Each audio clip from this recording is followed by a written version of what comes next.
Hello viewers, welcome to my channel Rezina কিচেনে তোমাদের স্বাগত। আজকে আমি একটা নতুনত্ব রেসিপি নিয়ে তোমাদের সামনে চলে এসেছি। আজকে আলুর কাটলি বানাবো। তার জন্য আলু নিতে হবে। আমাদের তো বাড়িতে সবার বাড়িতেই আলু থাকে, আর বাজারে আলু খুব সস্তা, এই জন্য মাঝে মাঝে এরকম রেসিপি করে খেতে খুবই ভালো লাগে। আমি বেশ কয়েকটা আলু নিয়েছি, আলুগুলো আমি ছুলে নিচ্ছি। এটা কিন্তু বাজারে এখন নতুন আলু পাওয়া যায়। খুব পাতলা পাতলাভাবে এটা কাটবেন না, খুব মিডিয়াম সাইজ করে কাটতে হবে, মোটাও না পাতলাও না, কেননা এটা আলুটা যখন ভাজবেন তখন কিন্তু ভেঙে যেতে পারে, এই জন্য মিডিয়াম সাইজ করে কেটে নেবেন। কিভাবে কেটে নিতে হবে সবগুলো আলু আমি দেখিয়ে দিচ্ছি। আলুগুলো যাতে একই সাইজ হয় সেই জন্য কিন্তু এটা ভালো করে কেটে নিতে হবে। এই সাইজটার উপরে কিন্তু পুরো রান্নাটা নির্ভর করছে, এজন্য অবশ্যই এটাকে একই সাইজে করে কেটে নেবেন। এরকম চাকা চাকা করে কেটে নিতে হবে। দেখুন আমি সবগুলো কিন্তু কেটে নিয়েছি, এভাবে কেটে নিতে হবে। আমি দেখিয়ে দিচ্ছি পাতলা মোটাটা কিভাবে করতে হবে, আমি দেখিয়ে দিচ্ছি। খুব পাতলা করবেন না, তাহলে কিন্তু ভাজলে কিন্তু ভেঙে যাবে, এই জন্যই মিডিয়াম সাইজ করে কেটে নেবেন। সবগুলো কাটা আমার হয়ে গেছে। এবারে আলুটাকে আমি ভালো করে ধুয়ে নেব। আলুতে ভীষণ মাটি থাকে, এজন্য আলুটাকে আমরা একটু ভালো করে ধুই। বেশ কয়েকবার ধুয়ে আমি আলুটাকে ধুয়ে তুলে নেব। একেবারে পরিষ্কার জল বেরিয়ে গেছে, এভাবে ধুয়ে নিতে হবে। ধুয়ে ধুয়ে আমি একটা বাসনের মধ্যে তুলে নিব। এবারে গ্যাস ওভেনে আমি কড়াই বসিয়ে দিয়েছি। কড়াইটাকে একটু গরম করে নিয়ে আমি সর্ষের তেল দিয়ে দেব। তেলটা একেবারেই পরিমাণ মতো দেব, খুব বেশিও দেব না, খুব হালকাও দেব না। আলুর পরিমাণে যতটা তেল লাগে সেই তেলটাই আমি ইউজ করছি। এবারে আলুটাকে আমি ভেজে নেব। আলুটাকে অবশ্যই এখানে একটা জিনিস খেয়াল রাখবেন, যাতে জলটা ঝরিয়ে যায়। একটু জলটা যাতে ঝরে যায় সেইভাবেই আলুটাকে একটু ঝরিয়ে নেবেন। তেলের মধ্যে আলুগুলো দিয়ে দিচ্ছি। জলটা ঝরিয়ে নিলে কিন্তু আলুটা সেদ্ধ বেশি হবে না, ভাজাটা ভালো হবে, আর আলুগুলো ভেঙে যাবে না, এই জন্য জলটা ঝরিয়ে নেওয়ার চেষ্টা করবেন। তেলের মধ্যে সব আলু দেওয়ার পর এটাকে ভালোভাবে নাড়াচাড়া করে নেব। দেখুন দেখতে যেমন সুন্দর লাগছে আলুগুলোকে, খেতেও কিন্তু খুব সুন্দর লাগবে। আমি স্বাদ মতো লবণ দিয়ে দেব।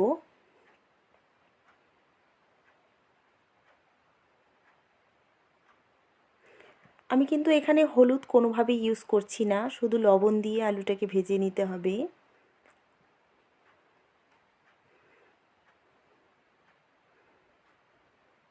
আমি কিছুক্ষণের জন্য একটু ঢাকা দিয়ে দেব। আলুটা যাতে কিছুটা হলেও সেদ্ধ হয় সেই জন্য একটু ঢাকা দিয়ে দিলাম। ঢাকনাটা খুলে আবার একটু নাড়াচাড়া করে নেব। দেখুন এভাবে মাঝে মাঝে নেড়ে চেড়ে দিতে হবে। দেখুন আলুটা কিন্তু লাল লাল হয়ে আসছে, এভাবেই ভেজে নিতে হবে। আবারও কিছুক্ষণ নাড়াচাড়া করার পর একটা লাল লাল ভাব আসবে। আলুগুলো ভাজা হয়ে গেছে, আমি একটা প্লেটের মধ্যে তুলে নিচ্ছি। দেখুন আলুগুলো কিন্তু লাল লাল হয়ে এসেছে, দেখতে খুব সুন্দর লাগছে আলুগুলোকে, খেতেও রেসিপিটা খুব সুন্দর লাগবে। এই কড়াইয়ের মধ্যে আবার একটু সর্ষের তেল দিয়ে দিলাম। পুরো রান্নাটাই কিন্তু সর্ষের তেল দিয়ে হবে, এই জন্য সর্ষের তেলেই আমি ইউজ করছি। 4টে শুকনো লঙ্কা আমি ভেজে নেব। তেলটা কিন্তু খুব গরম করবেন না, না হলে কিন্তু লঙ্কাটা পুড়ে যাবে, কালো হয়ে আসবে, এজন্য তেলটা মিডিয়াম গরম করেই লঙ্কাটা ভেজে নেবেন। লঙ্কাটা ভাজা হয়ে গেছে, তেল ঝরিয়ে আমি তুলে নিলাম। এবারে রান্নাটা শুরু করে দিচ্ছি। আমি এখানে 3টে তেজপাতা,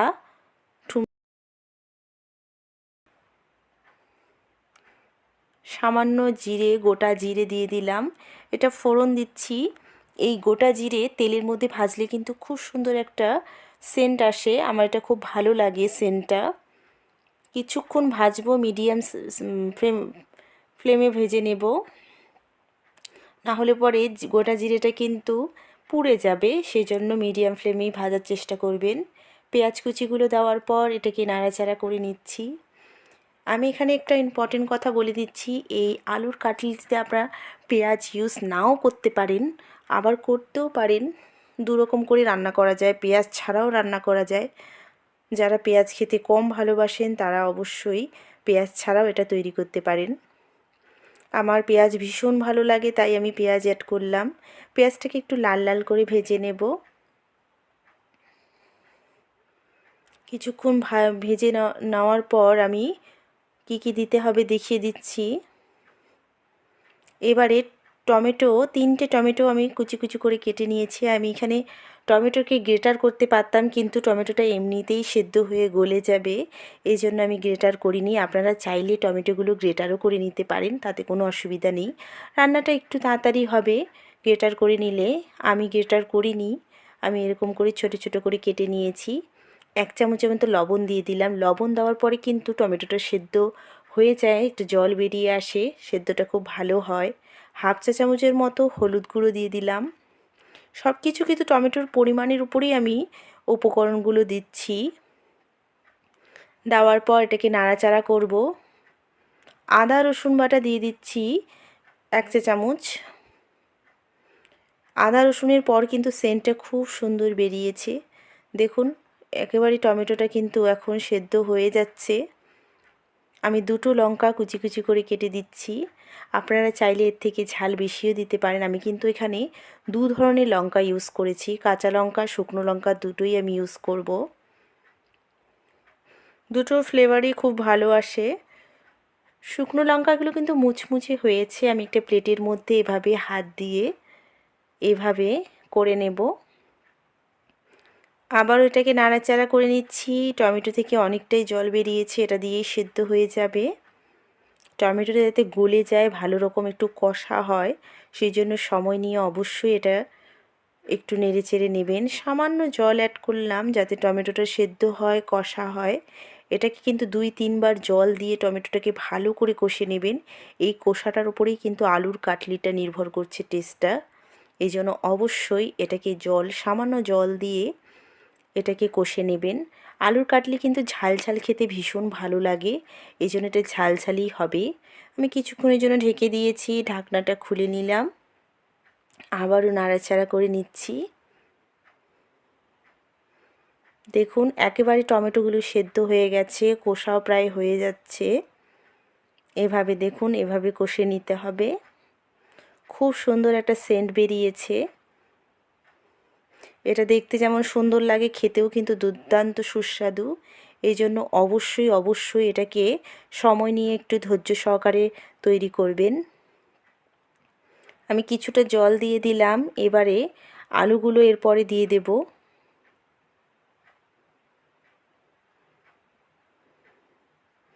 সবগুলো আলু দিয়ে দিচ্ছি। আলুটাকেও একটু কষে নিতে হবে যাতে মশলাটা আলুর মধ্যে ঢুকে যায়, সেই জন্যে এটাকে একটু জল জল অবস্থায় আলুগুলো দিতে হবে। এভাবে নাড়াচাড়া করে নেব।